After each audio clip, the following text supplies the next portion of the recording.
வணக்கம். இன்னைக்கு நம்ம பார்க்கக்கூடிய முக்கியமான கோயில் அற்புதம் நிகழ்த்திய ஆலயங்கள்ல நாகப்பட்டினம் மாவட்டத்தில் உள்ள திருப்புகலூர் அப்படிங்கிற ஒரு கோயில். இங்க இருக்கிற இறைவன் பேர் அக்னிபுரீஸ்வரர் கோணபிரான் அப்படிங்கிற பேர் இருக்கு. இந்த கோயில் கும்பகோணத்துல இருந்து 37 கிலோமீட்டர் தொலைவில் இருக்கு. திருவாரூர்ல இருந்து 20 கிலோமீட்டர் தொலைவில் இருக்கு.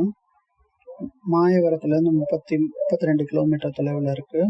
நாகப்பட்டினத்துல இருந்து 24 கிலோமீட்டர் தொலைவில் இருக்கு. இந்த கோயில்ல முக்கியமான சிறப்பு என்ன அப்படின்னா, வீடு கட்ட முடியாதவங்க, வீடு கட்டுறதுக்கு சிரமப்பட்டுக்கிட்டு இருக்கவங்க இங்க வேண்டிக்கலாம். பகவானுடைய ஆசையினால வீடு கட்ட முடியும் அப்படிங்கிற ஒரு நம்பிக்கை காலங்காலமா இருந்து வருது. இங்க அதுக்கு முக்கியமான ஒரு தல வரலாறு இருக்கு. என்ன அப்படின்னா, நால்வரில் ஒருத்தரான சுந்தரர் சிவன் மீது மிகுந்த பக்தி கொண்டவர். அவர் ஆண்டுதோறும் பங்குனி உத்திர திருநாள்ல பெரும் விழா எடுத்து அதை அங்க வர சிவனடியார்களுக்கு மகேஸ்வர பூஜை செய்து வைத்து சிவனடியார்களுக்கு ஆடையெல்லாம் கொடுத்து அன்னதானம் பண்ணி இதை நிறைவேற்றி வைப்பார். அதை இந்த பூஜையை அவர் தொடர்ந்து பண்ணி கொண்டே இருக்கிறாரு. இந்த புனித சேவையில் அவருடைய துணைவியார் பறவை நாச்சாரம்மாள் அவங்களும் கூட இருக்காங்க. ஒரு சமயம் அவருக்கு நிதி நெருக்கடி ஏற்படுது. இந்த விஷயத்த பண்ண முடியாம நிதி நெருக்கடி, யார்கிட்ட போய் கேட்கறது அப்படின்னு தவிச்சிட்டு இருக்காரு சுந்தரர். பல ஆலயங்களுக்கு போய் தரிசனம் பண்ணதுக்கு அப்புறம் திருப்புகலூருக்கு சேர்றாரு. அங்க ஆலயத்துல திருப்பணி நடந்து கொண்டு இருக்கு. எங்க பார்த்தாலும் ஒரே செங்கலும் மணலும் குவிச்சு வச்சிருக்காங்க. நெடுதூரம் பயணம் மேற்கொண்ட காரணத்தினால அவருக்கு அலுப்பு ஏற்படுது. அவர் திருப்புகலூர்ல கொஞ்சம் ஓய்வு எடுக்கிறாரு. மணலை படுக்கையாக்கி செங்கலை தலையணையாக்கி அங்க படுக்கிறாரு. அவர் தூங்கும் போது கூட அவருடைய சிந்தனை மகேஸ்வர பூஜையை எப்படி நடத்துவது அப்படிங்கிற இதிலே தான் இருக்கு. அவருடைய கனவுல கூட பங்குனி உத்திரத்துக்கு காசு எங்கே அப்படின்னு அவர் மனைவி கேள்வி கேட்பது போல ஒரு கனவு வருது. உடனே கண் விழித்து பார்த்தபோது தலையணையாய் பயன்படுத்திய செங்கற்கள் அது தங்க கட்டிகளாக மாறி இருக்கதை பார்த்து ஆச்சரியப்படுறாரு.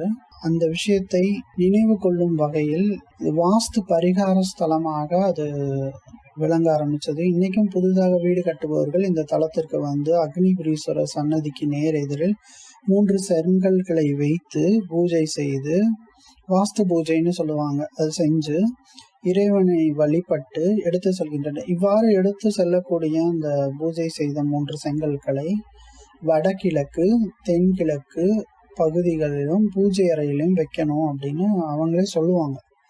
இதை அந்த மாதிரி செஞ்சு இந்த வாஸ்து பூஜை இந்த தலத்துல எல்லா நாள்லயும் செய்யப்படுகிறது.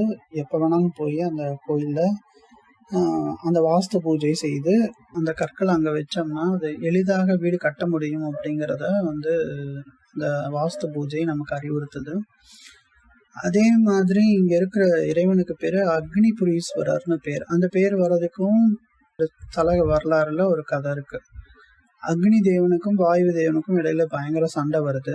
அக்னி தேவன், நானே பெரியவன், என்னை எதிர்த்தால் யாராக இருந்தாலும் பொசுக்கி விடுவேன், சாம்பலாக்கி விடுவேன், நான் தகர்த்த தொடங்கினால் மலையானாலும் வெடித்து சதறிவிடும் அப்படின்னு ரொம்ப தற்பெருமையா சொல்றாரு. அதை கேட்ட வாயு தேவன், அக்னியே, நீ எவ்வளவு சக்தி படைத்தவனாக இருந்தாலும் நீ என் மகன்தான். பஞ்சபூத தோற்றத்தில் என்னிடம் இருந்தே நீ தோன்றினாய். அதனால் நீ எவ்வளவு பெரியவனாக இருந்தாலும் என்னுடைய ஆற்றல் உன்னிடம் உள்ளது. அதனால் நீ ஆற்றலுக்கு முன்னே நிற்காது ஒளிவாய் அப்படின்னு சாபம் விட்டுறாரு. தன்னுடைய தந்தையின் சாபத்தை நீக்க என்ன வழி அப்படின்னு தன்னோட குல குருவான பிரகஸ்பதி கிட்ட கேட்கிறாரு. அப்ப அவர் சொல்றாரு, தந்தையோட சாபம் பொல்லாதது, அதனால நீ சோழ நாட்டில் புன்னகவனம் அப்படின்னு ஒரு தலம் இருக்கு, அங்க போய் நாற்புறமும் அகழி தோண்டி சிவநாமம் சொல்லி பூஜை செய்து வா. இவ்வாறு செய்தால் எந்த சாபமும் உன்னை அண்டாது, உனக்குள்ள இகழ்ச்சிகளை அனைத்தும் நீக்குவாயின்னு சொல்லி கொடுக்குறாரு, அனுப்புறாரு. அக்னி பகவானும் அங்க போய் புன்னக வனத்தின் நடுவிலே சுயம்பு மூர்த்தியாக எழுந்தருளிக்கும் சிவபெருமானை வழிபட்டு அவருக்கு சுத்தி அகழி உண்டு பண்ணி அதுக்கு நடுவுல சிவனுக்கு பூஜை பண்ணிக்கிட்டு அங்கேயே இருக்காரு. இவருடைய பூஜைக்கு மனமிறங்கிய சிவபெருமான் லிங்கத்திலிருந்து வெளிப்பட்ட அக்னி தேவனுக்கு காட்சி கொடுக்கிறார். அக்னி தேவனும் சிவபெருமான் திருவடிகளில் விழுந்து வணங்கி, பெருமானே, நான் எதை தீண்டினாலும் எதை உண்டாலும் என்னுடைய புனித தன்மை கெடாமல் இருக்க வேண்டும் அப்படின்னு ஒரு கேட்கிறாரு. இத்தலத்தில் வீட்டிலிருந்து உலக மக்களுக்கு நீங்க அருள் புரியணும்ன்றதையும் கேட்கிறாரு. அதன்படி அக்னிக்கு அருள் புரிந்ததால் இந்த தல இறைவனுக்கு அக்னிபுரீஸ்வரர்னு பேரு.